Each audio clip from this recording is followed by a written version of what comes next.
Coulomb के व्युत्क्रम वर्ग का नियम पढ़ेंगे।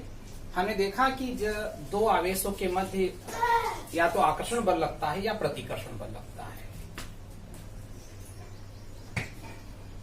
किन्हीं दो आवेशों के मध्य कितना आकर्षण या कितना प्रतिकर्षण बल लगता है, इसको बतलाने के लिए एक वैज्ञानिक थे कूलाम। उन्होंने किन्हीं दो आवेशों के मध्य लगने वाले बल के संबंध में कूलाम का नियम, जिसे कूलाम का व्युत्क्रम वर्ग का नियम भी कहा जाता है, दिया है। यह बताएगा कि किन्हीं दो आवेशों के मध्य लगने वाले बल का परिमाण कितना होगा। कूलाम का स्टेटमेंट अर्थात कथन है कि किन्हीं दो बिंदु आवेशों के मध्य लगने वाला बल, यह आकर्षण का भी हो, प्रकृति का भी हो सकता है या प्रतिकर्षण, उन दोनों आवेशों के परिमाण के गुणनफल के अनुक्रमानुपाती होता है और उनके बीच की दूरी के वर्ग के व्युत्क्रमानुपाती।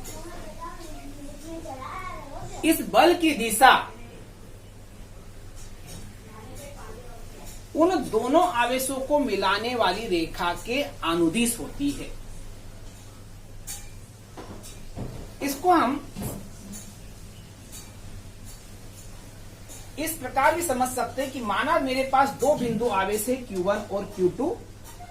इस आवेश का परिमाण Q1 है, इस आवेश का परिमाण Q2 है, जिन्हें एक दूसरे से r दूरी पर रखा गया है।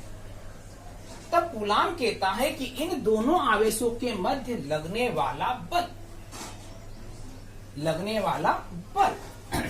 उन दोनों आवेशों के परिमाण के गुणनफल के अनुक्रमानुपाती होता है। अर्थात लगने वाला बल F समानुपाती होगा या अनुक्रमानुपाती होगा Q1 इंटू Q2 के, तथा उसका आधा भाग फिर पड़े उनके बीच की दूरी के वर्ग। दूरी कितनी यहां पर है R, उसका क्या हो वर्ग, और वर्ग ये क्या होगा व्युत्क्रमानुपाती। अर्थात पुनः जो बल F है वह दूरी के वर्ग के व्युत्क्रमानुपाती होता है। अब व्युत्क्रमानुपाती का मतलब आप जानते हैं अच्छी तरह कि एक के बट्टे में लिखा जाए अर्थात नीचे लिखा जाए तो वह व्युत्क्रमानुपाती होता है। अनुक्रमानुपाती सीधा संबंध होता है, व्युत्क्रमानुपाती का उल्टा संबंध होता है। अर्थात R बढ़ने पर F घटेगा, ये व्युत्क्रमानुपाती। परिमाण बढ़ने पर बल बढ़ेगा, दूरी बढ़ने पर बल का मान कम होगा। इन दोनों को यदि हम मिला दें तो हमें प्राप्त होगा कि F समानुपाती Q1 Q2 बटे R का वर्ग। जहां एक बार फिर समझे, F बल है, दो आवेशों के बिंदु आवेशों के मध्य लगने वाला, Q1 प्रथम आवेश का परिमाण, Q2 द्वितीय आवेश का परिमाण, R उनके बीच की दूरी है। जब हम किसी भी प्रोपोर्शनलिटी साइन को हटाते हैं, अनुक्रमानुपाती का चिन्ह हटाते हैं, तो वहां पर एक अनुपातिक नियतांक यूज किया जाता है। यहां पर अनुपातिक नियतांक लिया K Q1 Q2 by R square, जहां K एक अनुपातिक नियतांक है। यह एक नियतांक जो है यह विमाहीन नहीं है, यहां पर इसका मात्रक है, विमाएं हैं इसकी।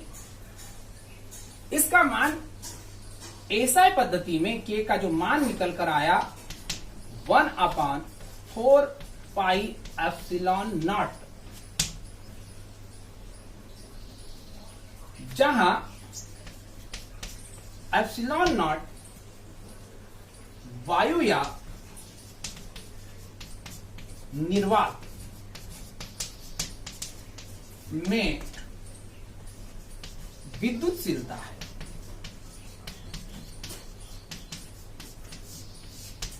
वायु निर्वात में विद्युतशीलता या वायु निर्वात की विद्युतशीलता है। एप्सिलॉन 0 का जो वैल्यू होता है वो 8.854 into 10 to the power -12 coulomb square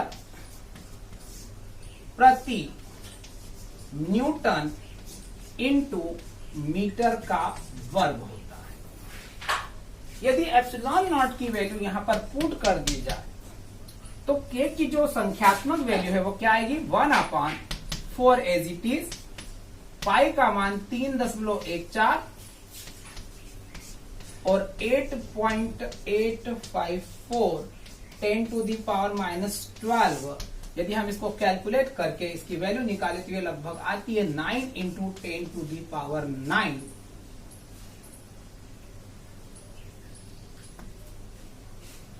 इसका जो मात्रक है वह होगा न्यूटन इंटू मीटर वर्ग प्रति कूलाम का वर्ग। जो के की वैल्यू आपके पास है वो अगर यहां रख दें तो कूलाम का व्युत्क्रम वर्ग का पूरा नियम हुआ F = 1/4 pi epsilon not Q1 Q2 by R²।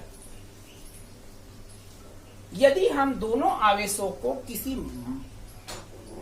किसी माध्यम में रख दे, अर्थात वायु या निर्वात के स्थान पर कोई माध्यम यूज कर लिए जाए, तो हम उस स्थिति में उस माध्यम की निरपेक्ष विद्युतशीलता यूज करेंगे और फिर हमारा सूत्र होगा कि एप्सिलॉन नॉट की जगह उस माध्यम की निरपेक्ष विद्युतशीलता ली जाएगी। तब हम कहेंगे यदि दोनों आवेश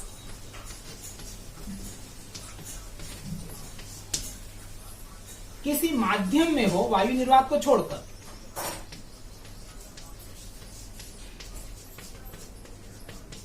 तो F बराबर होगा 1/4 pi epsilon Q1 Q2 by R², जहां एप्सिलॉन जो यहां पर है उस माध्यम की निरपेक्ष विद्युतशीलता है। अगर उस माध्यम का पराविद्युतांक K हो तो हम देखिए कि K बराबर होगा एप्सिलॉन बाय एप्सिलॉन नॉट, या एप्सिलॉन इक्वल टू मल्टीप्लाई होंगे K एप्सिलॉन नॉट। तो फिर हम इस सूत्र को लिख सकते हैं F = 1/4 pi K epsilon not.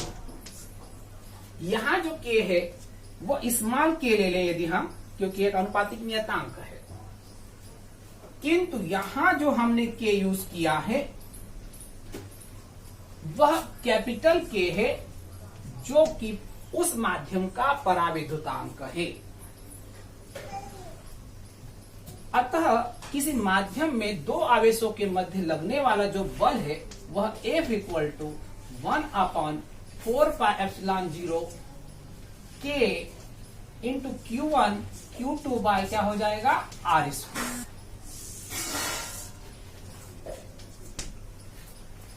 यही कूलाम का व्युत्क्रम वर्ग का नियम है जो हमें यह बतलाता है कि दो आवेशों के मध्य कितना बल कार्य करेगा, उसका परिमाण कितना होगा। हम उसकी कैलकुलेशन इस सूत्र के द्वारा कर सकते हैं, जहां F दोनों आवेशों के मध्य लगने वाला बल है, Q1 और Q2 दो बिंदु आवेश हैं जो एक दूसरे से r दूरी पर रखे हुए हैं, और यहाँ K उस माध्यम का पराविद्युतांक है। एप्सिलॉन नॉट वायु निर्वात की निरपेक्ष विद्युतशीलता है, 4 कांस्टेंट है, पाई की वैल्यू आपको पता है 3.14। इस सूत्र की सहायता से हम किन्हीं दो बिंदु आवेशों के मध्य लगने वाले बल की गणना कर सकते हैं। यहीं से एक और क्वेश्चन कभी कभी पूछा जाता है कि कूलाम के व्युत्क्रम वर्ग के नियम से एकांक आवेश की परिभाषा भी दीजिए। हम वो कैसे कैलकुलेट करें उस चीज को देख लेते हैं हम लोग। यदि हम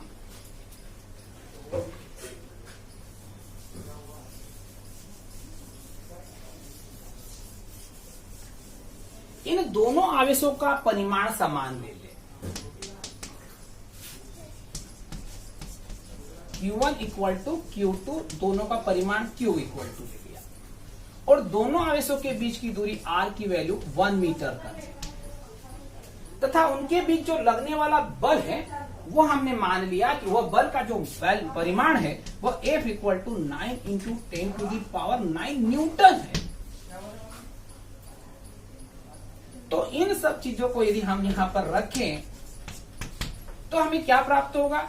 f की वैल्यू हमारे पास है 9 into 10 to the power 9, 1/4 pi epsilon 0 k। यदि हम k की बात हटा दें और वायु निर्वात की बात करें तो हमारा सूत्र क्या बन रहा था? वह था कि जो हम एक एकांक आवेश की परिभाषा दे रहे हैं वो निर्वात के लिए दे रहे हैं, तो अगर हम वहां पर वायु निर्वात रख दे तो k हट जाएगा। 1/4 पाई एप्सिलॉन 0, इसकी वैल्यू आपको पता है 1/4 पाई एप्सिलॉन 0 की वैल्यू कितनी होगी? 9 इंटू 10 टू द पावर 9। यहाँ पर फिर बता दूं, जो एकांक आवेश की परिभाषा हम दे रहे हैं वो वायु या निर्वात के लिए है, किसी माध्यम के लिए नहीं। और जब किसी माध्यम के लिए नहीं होगा तो यहाँ पर k एप्सिलॉन 0 के स्थान पर सिर्फ एप्सिलॉन नॉट आएगा। अब हम आगे बढ़े, Q1 और Q2 दोनों का परिमाण कितना है? Q है, और उनके बीच की दूरी कितनी हमने मान रखी है? 1। 9 इंटू 10 टू द पावर 9 से 10 टू द पावर 9 कैंसिल हुए तो 1 हुआ यहाँ पर, और Q का मल्टीप्लाई Q में हमारे पास आ गया Q स्क्वायर, या Q equals two plus minus 1, अर्थात Q आवेश है जिसकी वैल्यू कितनी हो गई? 1 हो गई। पर कब? कुछ शर्तों के साथ। हम इन शर्तों के आधार पर एकांक आवेश की परिभाषा निकाल देंगे। यह परिभाषा हुई कि एकांक आवेश वे आवेश होते हैं जो वायु या निर्वात में 1 मीटर की दूरी पर रखे जाने पर 9 × 10⁹ न्यूटन बल से एक दूसरे को प्रतिकर्षित कर सके। फिर से एक बार, एकांक आवेश वे आवेश होते हैं जो समान परिमाण के दो सजातीय आवेशों को, यहाँ दो समान परिमाण के दो सजातीय आवेश इसलिए कि दोनों का परिमाण समान है और सजाती लेके चल रहे हैं, अर्थात प्लस प्लस या माइनस माइनस, दो सजातीय आवेशों को वायु या निर्वात में 1 मीटर की दूरी पर रखने पर 9 × 10⁹ न्यूटन बल से जो आवेश प्रतिकर्षित कर रहे हैं, तो हम उन दोनों आवेशों को ही एकांक आवेश कहते हैं। धन्यवाद।